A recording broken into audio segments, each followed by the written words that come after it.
Hello, everyone. Welcome to this event at the Harvard Kennedy School. This is an event about telling Black stories on the importance of truth telling and the reconciliation that can result from the acknowledgement of this country's racialized history. The Belfer Center, where I work, is proud to co-sponsor this event with the Shorenstein Center on Institutional Anti-Racism and Accountability Project and the Black Student Union. As the co-director of the Belfer Center, I'm really psyched that we're having this event. And really the only reason I'm here is to introduce the person who will be moderating the event, Ratna Gill, who was a student of mine in the fall, part of the very illustrious Delta cohort and MPP1. We were having a conversation a couple of weeks ago about what she's doing in her internship at the Ametel Interpretive Center, and I'm going to tell you a little bit more about that. And we were just really excited about the idea of doing an event, and I want to really compliment Ratna. She's kind of the example of everything you should be in an MPP1. She's smart, compassionate, hardworking, and she really cares about making a difference, which is why she organized this event, was the main brain power behind the event, and the one who's interning too. So real quickly, before I turn it over to Ratna, let me tell you a little bit about the Ametel Interpretive Center. It's in Tallahatchie, Mississippi, and the mission of the Interpretive Center is to tell the story that you're going to hear a lot more about, Emmett Till using art and storytelling to help process past pains and imagine new possibilities for the future. So currently, the Interpretive Center is working to form a Marnie and Emmett Till National Park to raise awareness about the legacies of Marnie and Emmett Till. So what I'd like you to do, get ready to copy this down. Please go to the website to learn more about this effort. It's emmett-till.org. That's EMMETT-TILL.org. So again, thank you so much for tuning in. And with that, I'm going to turn it over to Ratna and really look forward to watching the rest of the event. Ratna, over to you. Thank you. Thank you so much, Eric. And this is one of the few times I've been grateful for the Zoom era, because I was just telling Eric, in what other context could we in a few weeks pull together the Reverend, NFL wide receiver DK Metcalf, a Harvard professor, and an ESPN journalist and commentator. So very grateful to have all of you here today. Part of why I was so excited about the internship at the Emmett Till Interpretive Center was that I think as policymakers and as policy students, we're really good at looking forward at interventions that are best practices, at new policies we can try, and at trying to, we have a lot of energy around fixing the world for the future. I think what we are poorer at is looking back at history and looking at the harms that particularly marginalized communities throughout the world and in the US, specifically Black communities, have faced throughout our history that have created the inequitable outcomes that we want to tackle.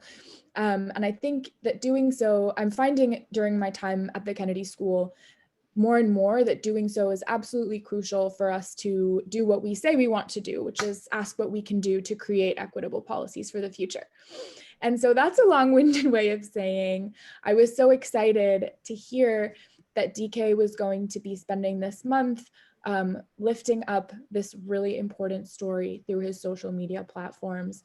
I've had a chance to speak with all the panelists about how that's not something that you see every day. Someone, a football player with fame and prestige, using their platform to tell one really important story. And so this is a panel on storytelling, on telling Black stories, and we are lucky to be joined by 4 formidable storytellers whom I have the pleasure of introducing. After introductions, I'm going to invite Reverend Parker to tell us his story, and in particular, his story of being with Emmett Till when he was kidnapped, and lynched in 1955. And then I invite each of the panelists to reflect on the first time they heard that story and what that experience was like. So to introduce our panelists. Professor Khalil Muhammad is the Ford Foundation Professor of History, Race, and Public Policy at Harvard Kennedy School and the Suzanne Young Murray Professor at the Radcliffe Institute for Advanced Studies. He directs the Institutional Anti-Racism and Accountability Project and is the former director of the Schoenberg Center for Research in Black Culture, a division of the New York Public Library and the world's leading library and archive of global Black history. Thank you for being here, Professor Muhammad. Kevin Merida is the Senior Vice President at ESPN and Editor-in-Chief of the Undefeated, a multimedia platform that explores the intersections of race, sports, and culture. Before launching the Undefeated in 2016, Mr. Merida spent 22 years at the Washington Post as a congressional correspondent, national political reporter, long-form feature writer, magazine columnist, and senior editor in several roles. Great to have you, Mr. Merida. DeKalin Zacharias, or DK Metcalf, is a wide receiver for the Seattle Seahawks of the National Football League. 1 second. DK was born and raised in Oxford, Mississippi, where he played football both at Oxford High School and at the University of Mississippi, or Ole Miss. He played at Ole Miss for 3 seasons before declaring for the 2019 NFL Draft, where he was selected by the Seahawks in the 2nd round. Great to have you, DK. And the Reverend Wheeler Parker Jr. is pastor of the Argo Temple Church of God in Christ in Summit, Illinois. He is also the cousin of Emmett Till and the survivor of the infamous kidnapping and brutal murder of his best friend on August 28, 1955. The pursuit of justice in this lynching has been a central part of Reverend Parker's mission and ministry for years. And so to kick us off, Reverend Parker, if you would be so kind to tell us about your experience, we would be very grateful. Ratna, it's a pleasure to be here with you all. Thanks for having me. I always tell the Emmett Till story. I preface it by saying, we're not here to stir up animosity, ill will, or hate, but we're here to talk about history.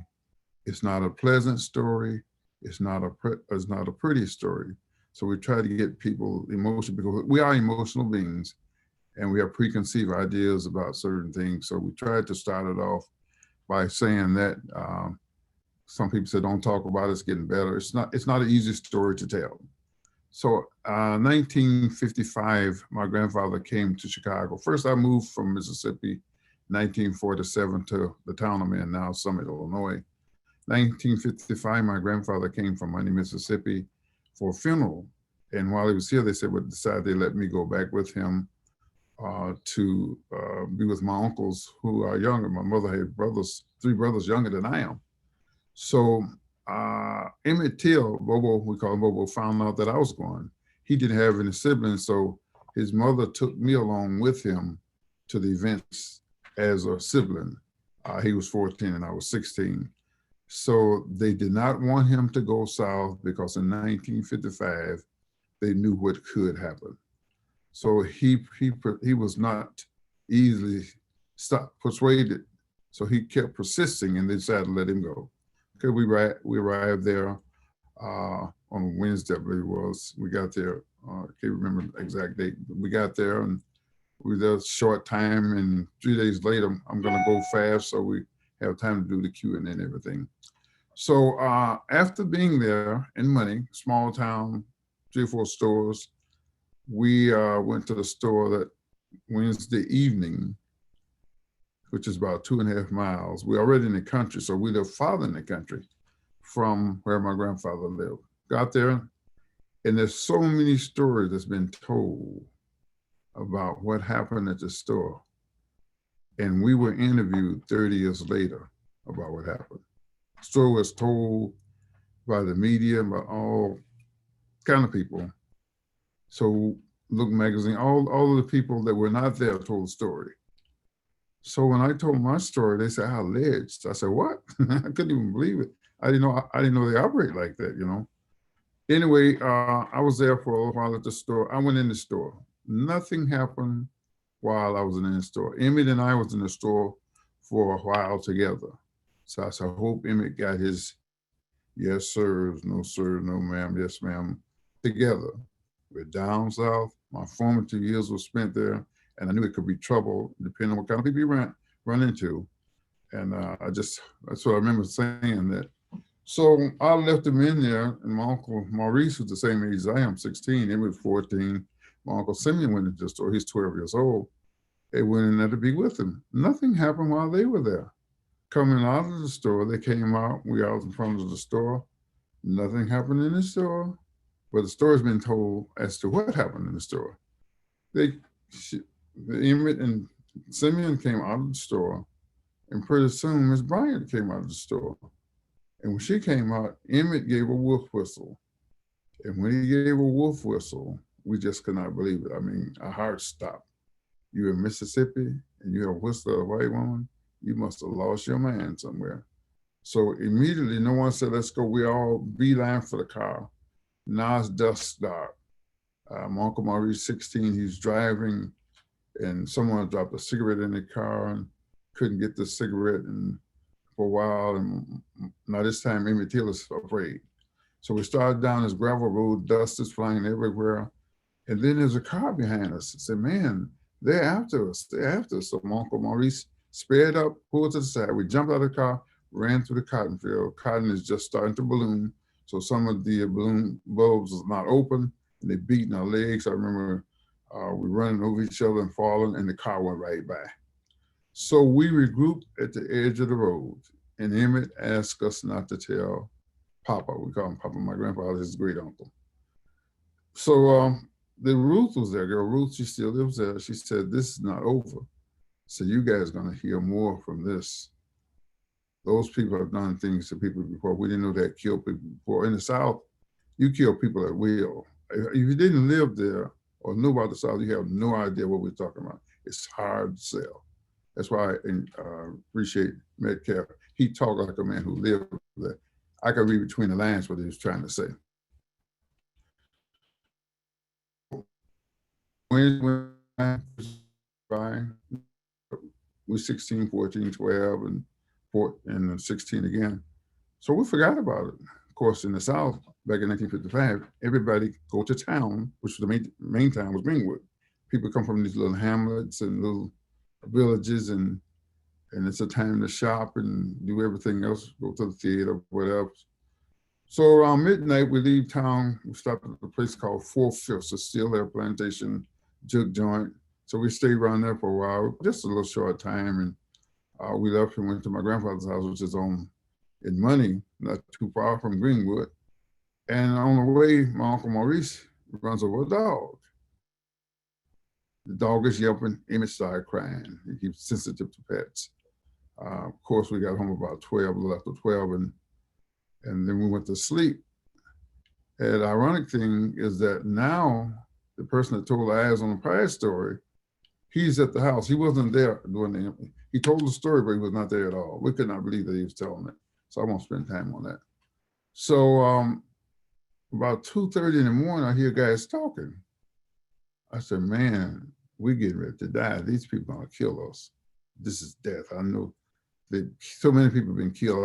I knew the story. My uncle told me about a couple of guys got hung right down the street from his house. My father, they just sleep with his pistol overnight. Nobody just came, you know. And you could be killed at will, and you couldn't call the police because the police gonna be with them, most likely. And it's unbelievable when you think of the way things were and when you try to tell people. So I said, man, and come from a very religious family. My grandfather was a pastor, and we were very religious, and we believed in God and hereafter. I said, man, I'm getting ready to die. I said, God, if you just let me live, I'm going to do it. It seems like when death is imminent, every evil thing you've ever done pops up in your mind, and you become very remorseful and repentant. And I repented, And of course, a large house was a large landowner's house, 4 bedrooms back to back, no hallways. Grandfather did not know which room it was in. So they come into my room, dark as 1,000 midnights. You could not see a hand in front of your face. If you never lived in the South, lived in the country, you have no idea what I'm talking about. So they come in my way, you can hear the footprints, and in walks a guy with a pistol in one hand and a flashlight in the other. I am literally shaking like a leaf on a tree. 16, you ain't trying to die. 82, I welcome death. I'm not trying to leave, but you know, it's a whole different story now. And I'm shaking like a leaf on a tree, and my eyes are stretched, and I close my eyes to be shot. And they passed by me. I opened my eyes, they're walking past me. Because they said, we're looking for a fat boy from Chicago. I was not fat. They passed through the second room, third room. Emmett was not there. My grandfather had no idea what room he was in, but Emmett was in the third room. And there, they passed to the second, Emmett was in the fourth room. So they roused him. I don't know what all was said, but it was pure hell over there because I think he wanted to put his socks on before he put his shoes on. And when they speak in the South, they want you moving. And he had no idea what he's dealing with, who he's dealing with. My grandfather went next door to try to get, there's a white tenant lived next door to come help. He would not help. And they left with Emmett, and that's the last time that we saw him. Of course, my grandfather left. My grandmother insisted to Sumner, Mississippi. So they left, and they left us there. And they're coming back. So I put my shoes on, and I'm heading for the woods. We weren't not too far from the woods. That's the best escape route you can have when something like that happened. So they did not come back, and by daybreak, seemed like day would never come. Finally, day came, and long story short, my uncle came, got word to him. He came with pistol in hand and didn't realize he's putting his life on the line. Then he took me to another uncle's house who lived in Duckhill, Mississippi. And of course, they looked around the bridges and places where they usually find blacks, if they found them at all, after they come up missing. And there was not a lot of inquiry because that could be a death.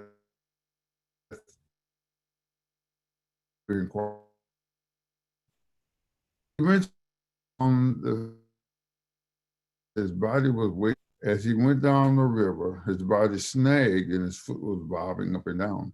And this young white boy was fishing, reported it, and they pulled Emmett out, body completely naked. He just couldn't tell who he was, been beat so bad, and the water bloated him, but he had the ring on, his dad's ring, LT. Long story short, we knew who did it, took him from the house, so they went to arrest them. And they were highly upset that the sheriff come to arrest him.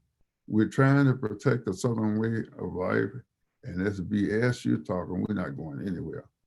So now you got to send the high sheriff, that's what we call it, the high sheriff. He went and told, and there were always whites, when blacks made progress, there was always someone there had to find the ability to do what's right. He told them, so I'm taking you dead alive. You might as well get ready, let's go. So they brought him in. Of course, they had a trial, and they found him not guilty. The long or the short, I don't want to take too much time on that. And Emmett, they found witnesses. My grandfather pointed them out. And another young black guy, they went and found him. He's 18 years old. And every time I see his story, it just brings tears to my eyes because he put his life on the line, and his whole family had to move from Mississippi at that point because of that. I think that's enough right now. And if we have questions, we can go in more detail. It's a long story. A lot happened, but that's the short of the long. And things have changed. One thing I found out, the laws make you behave better, but it does not legislate the heart. Laws make you behave better, but it does not legislate the heart. And its spirit still lives in a lot of people. They have the right by the law, but when they get the opportunity to do something to you, it can happen. So I'll stop right there unless you want me to touch on anything in particular.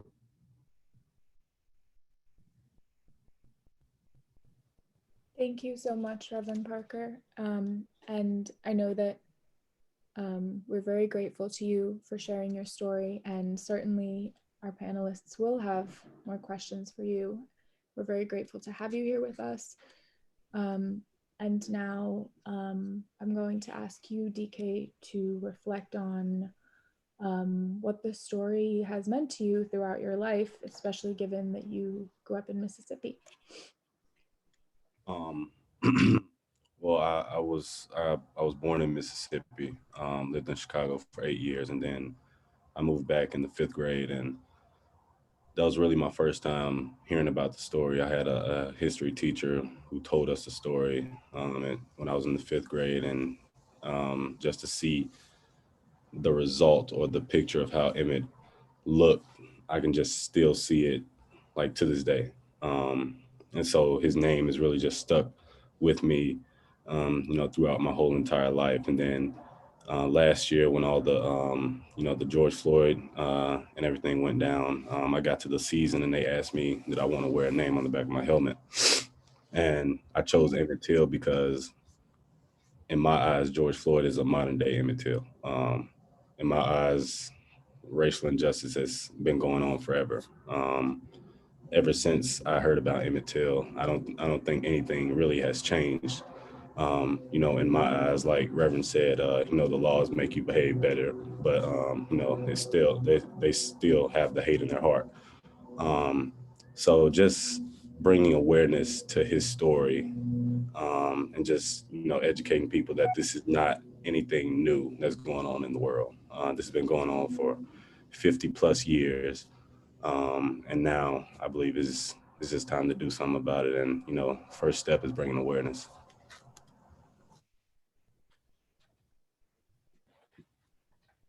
Thank you. And Mr. Merida, I know that when the news came out about how DK would be raising awareness on his platform this month, you commented on how that was very brave and how using one's position to raise awareness about history and racial justice is very powerful and can also be a risk today. And so I was wondering if you could comment on that. Well, I mean, the first thing I'll say is that, we're kind of in an era of social media and the proliferation of it. And I think the phrase using my platform, is almost a cliche. It's not limited to athletes, everybody. I'm going to use my platform. I think when you use your platform as DK to create awareness and history and teach, you got to applaud that. I mean, that's using it to educate people about the history. And the only way we know about the present, the past informs the present. And, as we were talking earlier, Reverend Wheeler, you need some stories not to be forgotten. You need some history not to be forgotten, even though we're making history in real time. And I know athletes, there are a lot of pressure. A lot of times there are expectations on athletes. We expect so much of them, celebrities and people with influence, and some of that's unfair, but those who do have presence and big followings because of their achievements, and DK is, kind of on the rise in his career. He's a great receiver in the league. You can see what he's going to become as a receiver. He's probably on a trajectory to be a Hall of Fame receiver. But to take this time early in his career, to do something and do consistently and purposely, intentionally, to call attention to this part of history, that's uncommon. I'm going to say I follow athletes, and a lot of them are doing some tremendous things. Don't get me wrong, but that's uncommon. And so I think that's really, it got my attention, because this is a story that it's easy to forget about it because it's 1955. And as DK said, George Floyd happened. We had a whole summer of protest and activism around it, and so-called racial awakening and reckoning in America. But yet there's a kind of a through line to it. We did a documentary at the Undefeated that we partnered with National Geographic that just aired. It's called March on Washington, Keepers of the Dream. And it's traced the March on Washington from 1963 which at the time was the biggest march. It was something that was kind of unprecedented.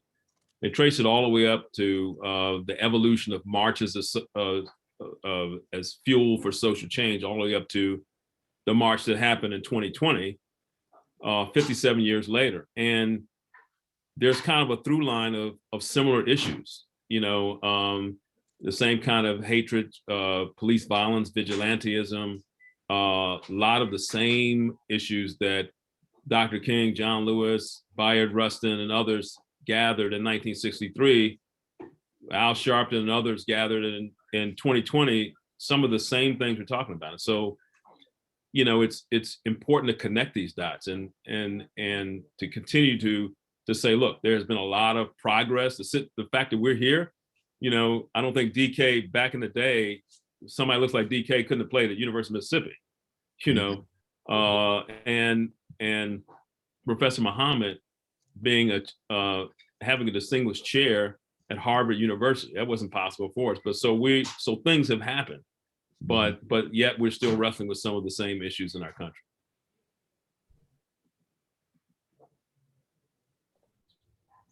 And so, Professor Muhammad, I would ask you to speak a little bit about the through line that Mr. Merida mentioned, and in particular in the case of Emmett Till's story, but also in terms of, the racial awakening and the new rise of racism that we are just coming to kind of start to acknowledge as a country. Thank you, Ratna. I just want to say this is a very powerful conversation, and to have Reverend Wheeler here and to hear firsthand, I mean, it caught me emotionally a little bit off guard because as someone who makes a living essentially telling stories about the past, it's not very common that you meet someone who was a firsthand witness to one of the most literally a singular event in the history of the greatest social movement in this country, short of the abolition movement to end slavery in the 19th century. You had asked us earlier, Ratna, about when we first encountered the Emmett Till story, and I've been thinking about this over the course of this conversation, and I honestly can't remember learning anything about Emmett Till as a child, not in grade school, not in high school, and so it was either college or in grad school. But the moment when it stuck, I won't forget that. I was reading the memoir called Coming of Age in Mississippi by Anne Moody. And it was that novel, well, it's really a memoir, it's not a novel, but it's just so wonderfully written that's when I really understood the significance of this murder of this young boy. And I then understood how important it was to shaping the consciousness of an entire generation of young people who had a choice to make. Just like the young people you asked me about the through line, just like young people today had a choice to make when Trayvon Martin was killed in cold blood by George Zimmerman and then acquitted, unlike Roy Bryant and J.W. Milam in the killing of Emmett Till. Those young people, like Anne Moody and so many others in Mississippi at the time, made a choice that they would see his death not in vain, but as the occasion to make a difference in this country and ultimately in the world. And thank God they did. I mean, I had the benefit of reading about it later because of the sacrifices that they made. And I think it just hearing Reverend Wheeler and also reminded me that, my family, one half of the family are Mississippians. He also reminded me that they were more like Tennessee and Arkansas Mississippians than, deep Delta Black Belt Mississippians, which I respect the difference. But so I looked up a story. So the other thing you'd mentioned to me, Ratna, was about like how these stories have evolved. And this is to answer your question. I looked up the day of the funeral in the Chicago Tribune, not in the Chicago Defender. And I'm going to just read a very brief passage here from the Chicago Tribune, which is the white daily in Chicago, still in existence. So it opens with a sketch of the 2,500 persons at Robert's Temple of Church of God on 40th and State Street in Chicago, which is the South Side, although kind of near South Side. And it talks about Reverend Archibald Carey, he was a social gospeler. He was the kind of Black preacher of that era who had a profound commitment to social justice and the practice of it. But within the third paragraph, and this is the point I want to make, within the third paragraph, it reads, another crowd estimated at 2,000 waited outside the church where inflammatory literature issued by the Communist Party of Illinois, Indiana, Claude Lightfoot, was passed out. A communist handbill displayed a nurse holding the body of a child and was captioned, "Punish the child lynchers." It urged that the demands be made for federal prosecution of the KKK. Then went on to quote the sheriff from Tallahatchie County, who I think Reverend Wheeler just described, a man named Sheriff H.C. Strider, who had attended the funeral. And check this out. I mean, this is like the playbook is still playing out today. Said that the body in the casket couldn't have been Emmett Till because it looked like a man, and that it looked like it had been staged. And I'm quoting in the paper, the whole thing looks like a deal made up by the NAACP. Just like those alleged child actors in the Parkland shooting who were going around as paid actors to pretend like they were students. In other words, the social activism of that moment to call attention to the brutality is now being, one, red baited as a communist infiltration, and two, that the victim himself is not even there because this is a staged event to draw out activists instead of actually recognize. So this is not the Mississippi Clarion Ledger. This is the Chicago Tribune. And so thinking about the echoes of the way that Black stories get diminished in mainstream press. Now, of course, in the Trump era, things have gotten a little screwy. And so, but you don't have to go too far in time to look at the way in which our stories get distorted as stories that really are about Black people undeserving of their rights. So I'll stop with that. Thank you so much, Professor Muhammad. And I'm glad you raised that, because one of the things that comes up is, as a country, we have so much trouble believing Black suffering or Black pain. Seeing Black children as children. And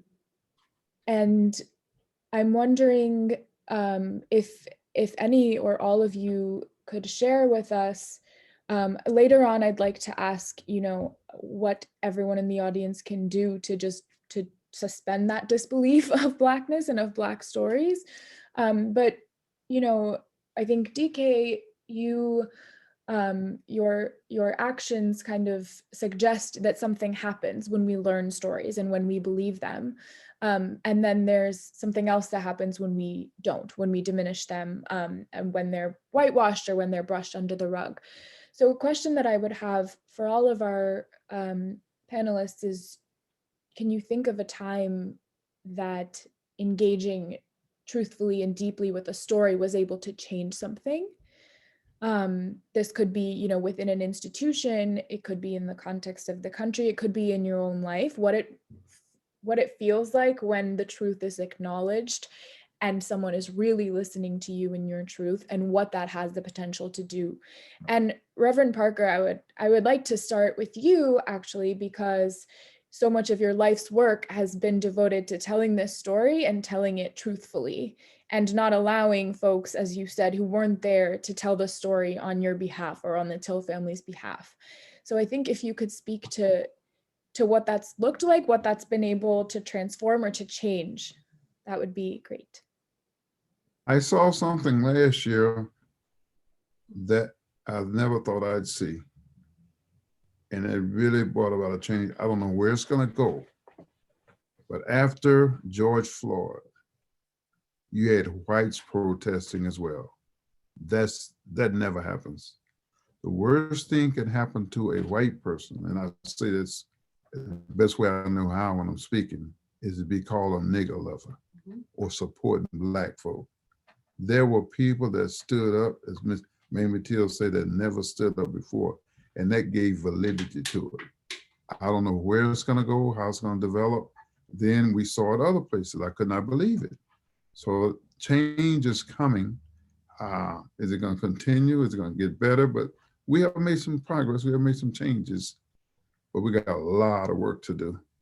So I think with that, and you can't get discouraged when you see backsliders or Trumpites or whoever it is. You can't be discouraged by it, because if you can get one convert, I'm a preacher, so if you can get one convert, you find, and we got some converts, and to get where we are, there were always whites.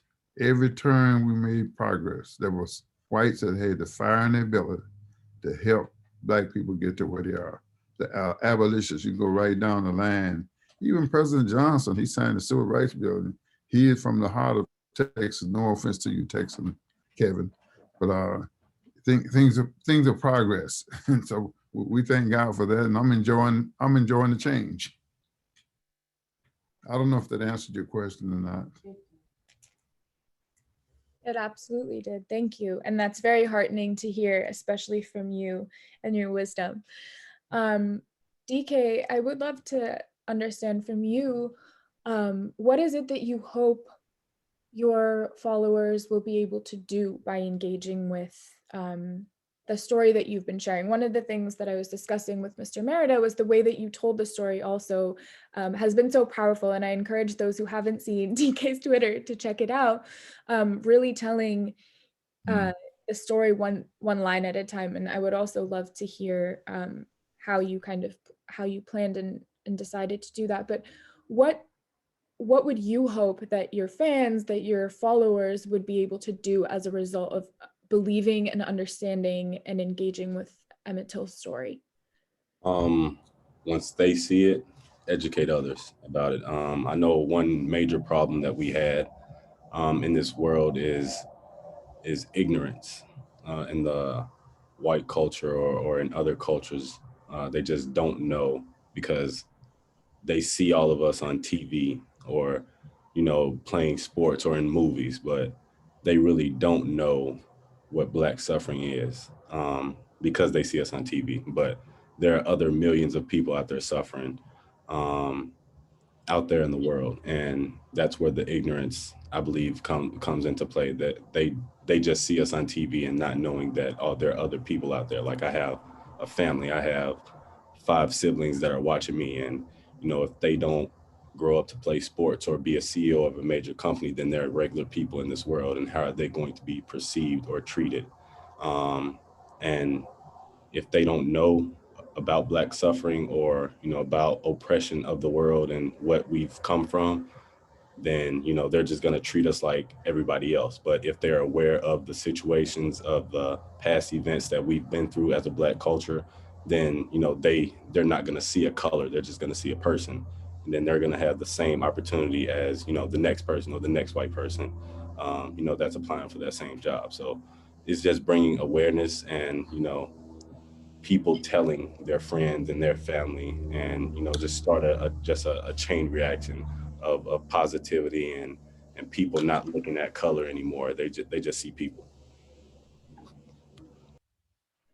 Thank you so much for that. And I think, we're very privileged right now to be hearing about Black history from, I'm very cognizant that I'm in a Zoom with 4 Black men. One thing that I would say to attendees, me taking off my moderator hat for a second, is don't just rely on Black people to tell you Black stories. I thought of asking each of you, how we can learn more about Black history, but that's kind of a foolish question, because if you can read, you can understand Black history, and you shouldn't need, I think, to see Black suffering on display to really feel it and then to engage with it, right? There is history we can all engage with, and we can all use our privilege to further tell those stories, exactly as DK said. Thank you so much for that. Mr. Merida, as you do run a publication that tells stories at the intersection of race, culture, and sports, though I would ask you, for a time that you felt like folks interacting with the story in a new way was able to transform either, do something transformative for you or for your readers. And we talked about how it's hard to know really who's at the other side of the newspaper. But as a storyteller, I would love to hear about that from you. Well, I think that stories, are very important to tell. And, one of the things that we try to do at the Undefeated is to show our lives in all of their dimensions. One of our culture critic was Soraya McDonald, who's a Pulitzer finalist last year, and she was moderating a panel the other day. And one of the points she made and I wrote this down, that there's more to Blackness than just enduring racism.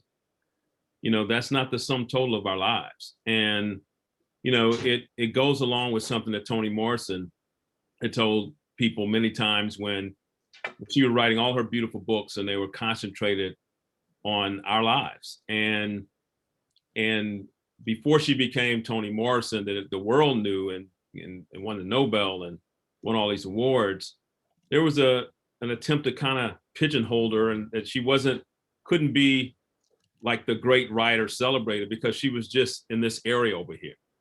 And she said that, that I'm writing the stories that I want to write, and those stories are great, as if our lives have no meaning or depth without the white gaze. And so I think it's possible, part of sharing with the world who we are, it's like we need to be seen and be visible and made human.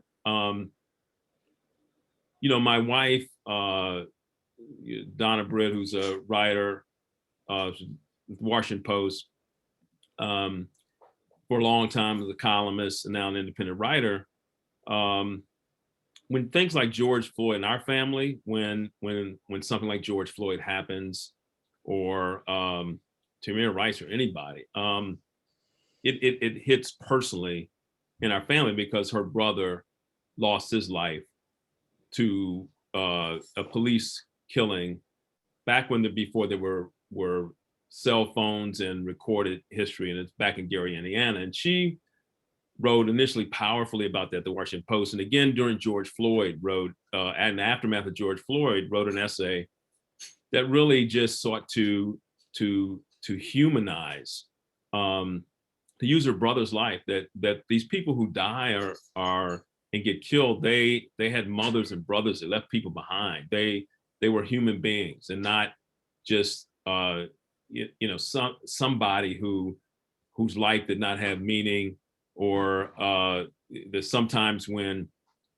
someone like George Floyd gets killed, or Trayvon Martin, we scrub through their whole history and pick out that they skipped school, or they stole a Twinkie or something, as though somehow the average everyday frailties that we all have, that diminish their life, and that their life reduced to that. And so, I think it's important, the kind of stories that resonate is that we must, like, constantly, for those who have been marginalized and those who have been forgotten, we have to make sure that people see them, and see our lives, and to understand that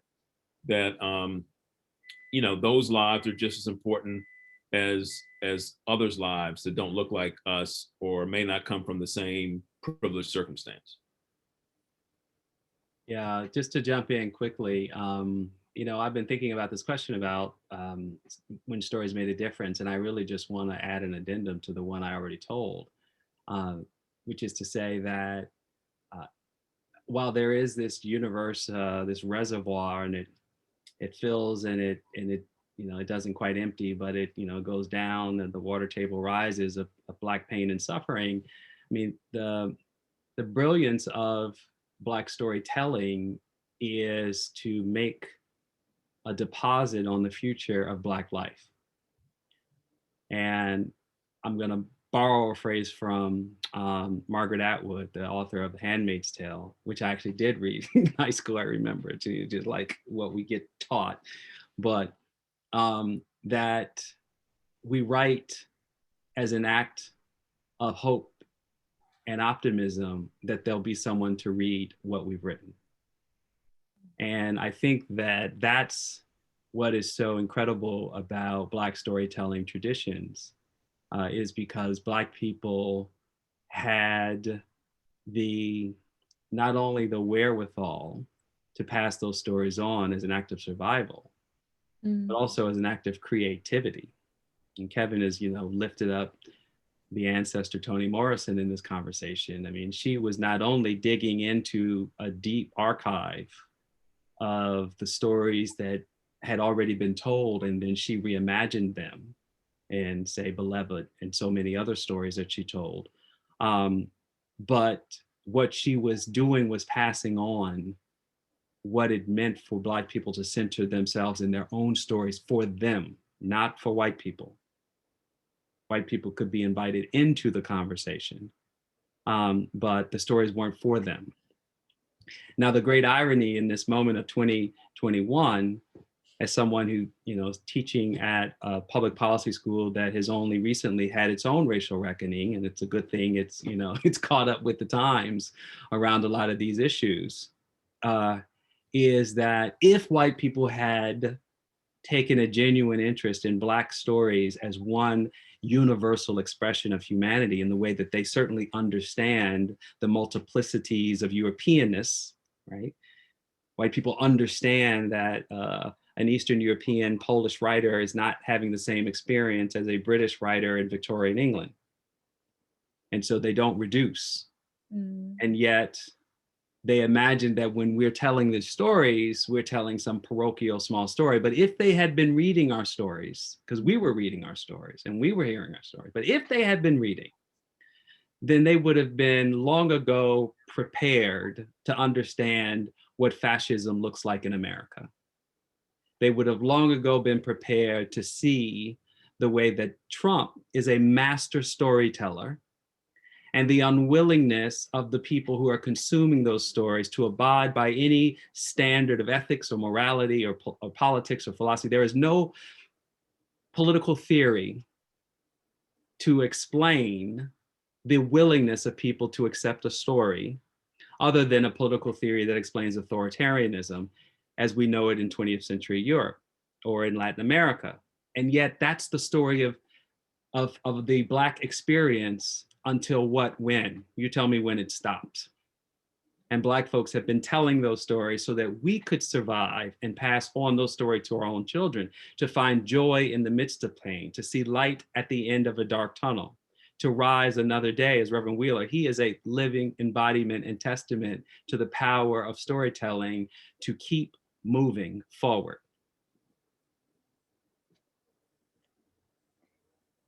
Thank you so much, Professor Muhammad. And I think what you shared about what we choose to read or to listen to or to consume or to regard as truth is an apt transition into the question that I would be very interested to understand from all of you about a time that you felt truly listened to by someone who you didn't expect to listen to or understand your story, and what that felt like. And it may take you some time to think of a time, because it's it's not a question we think about every day.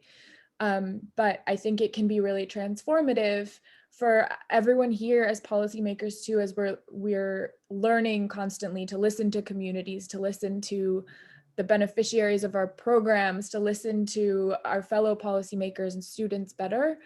I think that listening and looking out for Black stories is something that we all could use more practice on.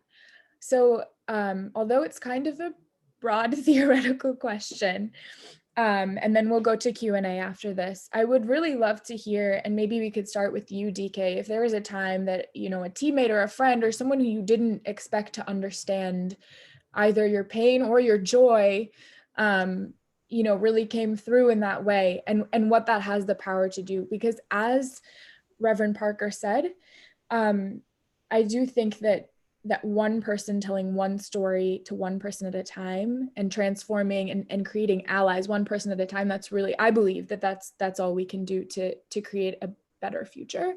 So if there is a time that comes to mind, I would love for you to lift that up. Yes. One, I don't know if this is the appropriate time or the appropriate answer that you're looking for, but it was like the 14th or 12th of the month, like a couple weeks ago. Somebody DM'd me on Twitter and asked, they've been reading the Ametel stories, and they asked, how can I help? How can I spread more awareness? And then I just told him, my story, and I told him how he could, spread awareness. So I think when somebody comes to me personally, or somebody is looking for information, and they want to learn more, and then I tell them, I believe that's when people, will listen and understand. But, in this world today, if you don't have any credit, if you don't have, any street cred, or, you can't tell me how to catch a football at the end of the day. If you're not well equipped in that area, people are never going to listen to you. I'm from Mississippi. I'm from, the South. I was guarded because my pops played football, and I was well known, in the city. But I saw it firsthand from my cousins going through, racial injustice. I saw a lot of stuff firsthand from my high school friends being, thrown in jail just because they were Black and got accused of stealing. So I have stories, and I have the street cred, as some will, to say or to teach about, Black history, Black oppression, because I've done my research and I come from it firsthand, just coming from the state of Mississippi. And I don't know if that answered your question, but, in this world today, if you don't have street cred, or if you're not well equipped in an area, then people will not listen to you unless, they come looking for information.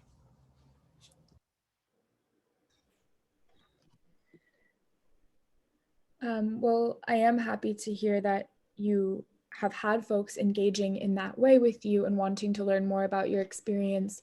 One question that we have from the audience from Jay Henry was, even when, for example, DK, with you sharing stories on social media, we have folks seeing Black stories as stories, as fiction or legend, and not as the truth. And so, I mean, my thought on that is that that's work that we all need to do to come to just take Black folks' word as the truth. That's what I would say. But I'm wondering if one of our panelists could either respond to that or share a time that storytelling and being heard was transformative for you.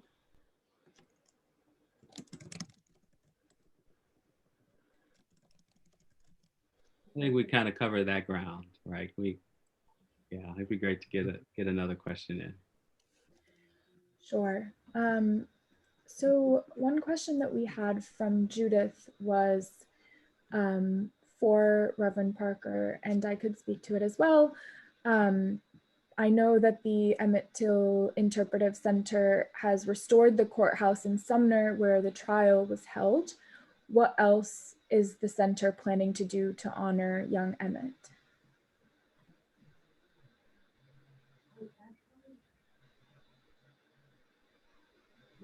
Who you asking me?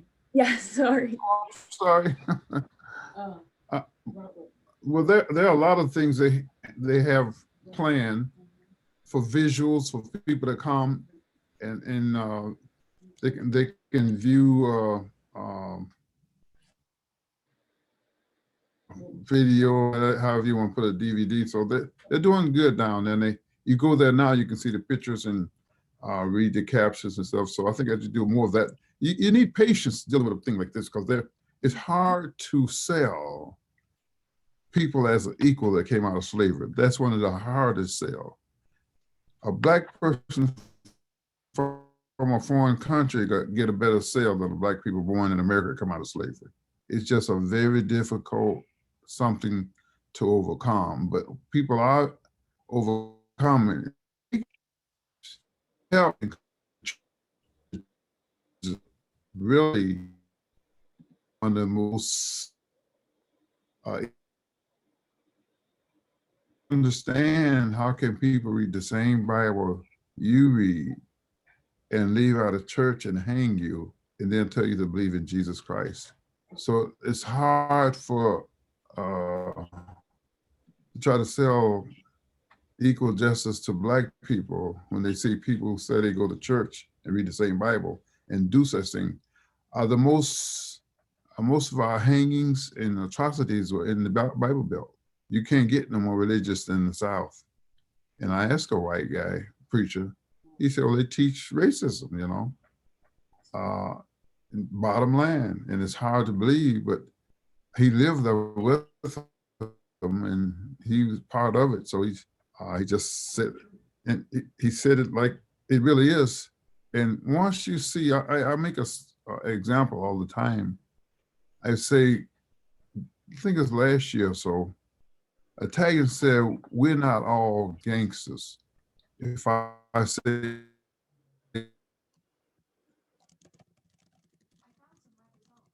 out of meaning, but of a joke. So we have this melting pot, and when you see color, it's a preconceived idea right away. And you got to try to overcome that because your environment keeps reinforcing. Then you have someone come along like some of Trump people, they keep reinforcing, and they start a revival. But we're making progress. I'm not one to say to give up throwing the towel. You can't do that. And the best way for people to go forward is to stay busy.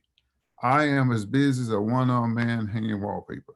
When you're busy, you can't dwell on racism. My life will be horrible. That's all I tell. But every now and then, somebody remind me that I'm Black. even I worship with Christians. I was in Germany for a long time, and I'm worshiping. I'm only Black there. You know, you tend to forget that you're Black when you're busy. But every now and then, you get a rude awakening. I didn't know that they said the Bible said that whites and Blacks should marry. I learned that when I was among them too. They want me to know that real quick. So there were some white eligible young ladies there. I wasn't looking for any, but they let me know the Bible speaks against that. It's amazing how we can take that Bible and twist it around. Then you got to keep a good attitude. You got to keep a good attitude, Ratna. And I have a question about that to follow, but I will say on the topic of keeping busy, I think you were a bit humble when they asked about, when the audience member asked about efforts to commemorate Till's legacy, the work that you all are doing with Robert's Temple, where the open casket funeral was held in Chicago.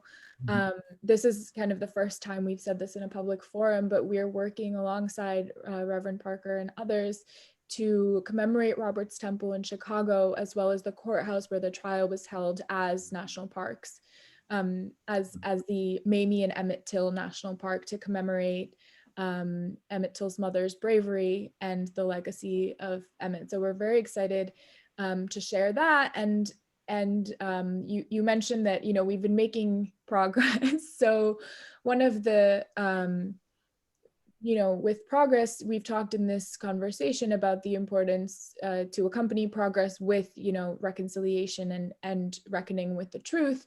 And so to answer Judith's question, the process of restoring the courthouse started with, in 2007, the Emmett Till Memorial Commission, which was appointed by the Tallahatchie Board of Supervisors, issued for the first time an apology to the Till family, because none had ever taken place from a government entity in the state of Mississippi. And so after that formal apology was issued, the center was able to restore the courthouse. And so that process of truth-telling kind of had to take place for the Till family to move forward. And that's the work that we're trying to continue with the Interpretive Center. And so you all will hear about our National Parks campaign soon. But Reverend Parker was a bit humble in you know, the ways in which he keeps busy constantly, making sure we're engaging with the truth. One of our audience members, Dylan, has a question about how you keep hope. And you just spoke about this, Reverend Parker, how it's important to engage with joy. And and hope. And so the question is, storytelling and the effort to be heard is often hard and frustrating work. What do each of you do to keep yourselves motivated in doing this work day to day, and what gives you hope on the most difficult days? And Mr. Merida, I would love to start with you. Well, I'm always inspired by this young generation right here. I mean, I think the longer you're around, you know, and fortunate enough to be around and you know, been in this profession a long time, and I look at all the young people coming up in whatever endeavor. It's in my own profession, you know, journalism and storytelling is amazing now, you know, by a lot of young people creating some amazing work and new digital platforms and everything, and TikTok and YouTube and IG, and they're doing their thing in their own voice, and they're creating art and murals and animation, and they're really using their voices. And you know, we see the same thing, just a trajectory of we talk about movements, and Khalil mentioned this earlier. You know, you think about what the social protest movements today, with the technology that we have available to us and how to mobilize. You know, a lot of young people are out in the streets and protesting and finding ways to express themselves. And it's a reminder that the generation that was sparked by Emmetel's death, they were young. You know, Dr. King was 26 when he started. John Lewis was 23, I believe, when he gave March on Washington speech. And, you know, my son, I'm gonna, 1 minute of bragging, because my son is in Judas and the Black Messiah, the new movie that's out. He plays Bobby Rush, who was 23 then, as one of the co-founders of the Chicago Black Panthers. But it's really about the assassination of Fred Hampton. Fred Hampton was 21, leading that group. And so you think about that and think that these were the people that were out on the front lines in the dangerous thing, trying to change this country bit by bit. And they were brilliant, you know, and the people now are brilliant. You know, all of those the people who started Black Lives Matter, the people who joined, they're brilliant, you know, and the people in my profession, just to take it back in my profession, some of the young people, they're brilliant. They're as good as any group of journalists that came through. So that's what inspires me and to motivate, because I think we're in this time now where the best thing that I can try to do is help, you know, the people in that cohort, to inspire them, to motivate them, to encourage them, to offer guidance, wisdom, whatever I have based on what I learned, because there were people who came through and did the same for me to be able to be here. And so that's what I feel my obligation is. And it's also, it inspires me to keep going. What Kevin said. Retweet. I will just add one little thing. I saw a question in the Q&A, you know, when Mamie Till decided to open the casket to let the world see what had happened to her baby, that was a social media moment. And literally, by the definition, social media, it was a way to create a collective experience of the violence that was committed against her child. And I think, you know, it went viral. The story went viral. And so we know the power that we have to tell our stories in the ways that we want to make a difference. And I think, as I've already said, that was an act of hope for her, so that others would know and learn. And I think for those of us in this business of storytelling, you know, as a historian, as a journalist, that's what drives our passion. That's what gives us the energy to keep moving forward. You know, if I could just piggyback on just what Khalil said there about social media and the places, you know, Jet Magazine, I think, and that's how I learned about it through my grandparents, you know, telling me that here was this spread. It was all chronicled in Jet magazine, and they kept these magazines. This was the Bible. You know, I go to my grandparents' house when I was a kid, and there'd just be stacks of Jets, stacks of Ebony. They didn't throw those away. You know, they kept those. And you know, as Khalil was given that thing about the Chicago Tribune, it was a Chicago Defender and Robert Abbott finding that, and all the people who created these clarion, these beacons where they told our stories and made sure that before the quote unquote mainstream press, whatever failings, they made sure that to tell the stories. And so that's, here we are now, and I hope at the Undefeated we're doing our part, you know, in this age to keep telling our stories. I like to add that something that I do at every speech, every event: don't hate, appreciate. Hate will destroy the hater. So we had to try to tell our young people, you can't afford the luxury of hate. I saw a piece by the Marines. They said they used the attitude, the words, no man left behind. When one of their men are killed, when the men are killed, they don't go off, they calm themselves down, collect themselves, and get themselves together and stay with the plan that they have there. So I always say, don't hate. And I was at school once and a little girl yelled out, appreciate. So that's what I use as I go, don't hate, appreciate. You can't let anger control you. Can't let anger control you. Thank you so much, Reverend Parker, and I appreciate that. And I do believe that, you know, the only way we can heal our country is with love, not with the hate that has broken our country in the first place. DK, I think when all of these lovely gentlemen were talking about the younger generation, they were talking about you. So I would like to have you have the last word. We have a lot of folks in the Q&A asking about, you know, what can each of us do? Who has the responsibility to tell these stories and to engage with these stories? And so, you know, I guess if there's any last advice that you would give to young folks or other folks on what each of us can do to create a more equitable and a better future, I would love to hear that from you. Yes, I'm gonna start off with what Reverend said, don't hate, appreciate. And that is so true in this world, in this generation. But like you said earlier, the change is in progress. When you said that you seen you know, whites marching last summer, you know, I took heed to that as well. So I can see the progress, and you know, our generation is you know, I think is going to be the forefront you know, of change. And you know, I just, you know, thank you for allowing me to be on this panel you know, with these lovely gentlemen.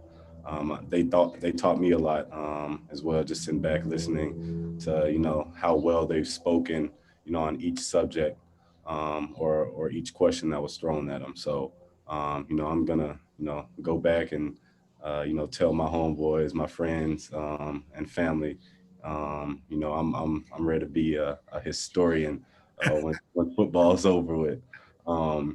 But yeah, the only way we can bring change to this world is with love, and you know, that's pretty much it. That's all I could say, because you know, hating gets you nowhere. You know, hating, you know, like I said, it gets you nowhere. You're just gonna be a hater.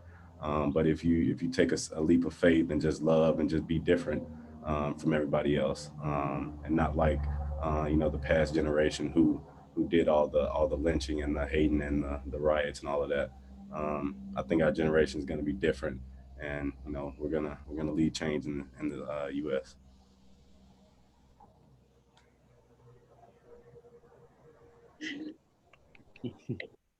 Thank you so much, DK, and I can assure you that we've all learned a lot from you and from your courage and your wisdom as well. I am very grateful for all of the engagement that we've had in the Q&A. I apologize that we couldn't get to all of the questions, but I hope that some of them were answered and were engaged with. And I would invite everyone who is interested in engaging further with Emmett Till's legacy to follow Emmett Till Memory Lives on Instagram and Emmett Till Center on Twitter. And we're going to continue this conversation, hopefully with all those in the Zoom room currently and with all of you. So I'm very grateful to everyone for being here. And unless there are any last words, we will conclude our webinar for the evening.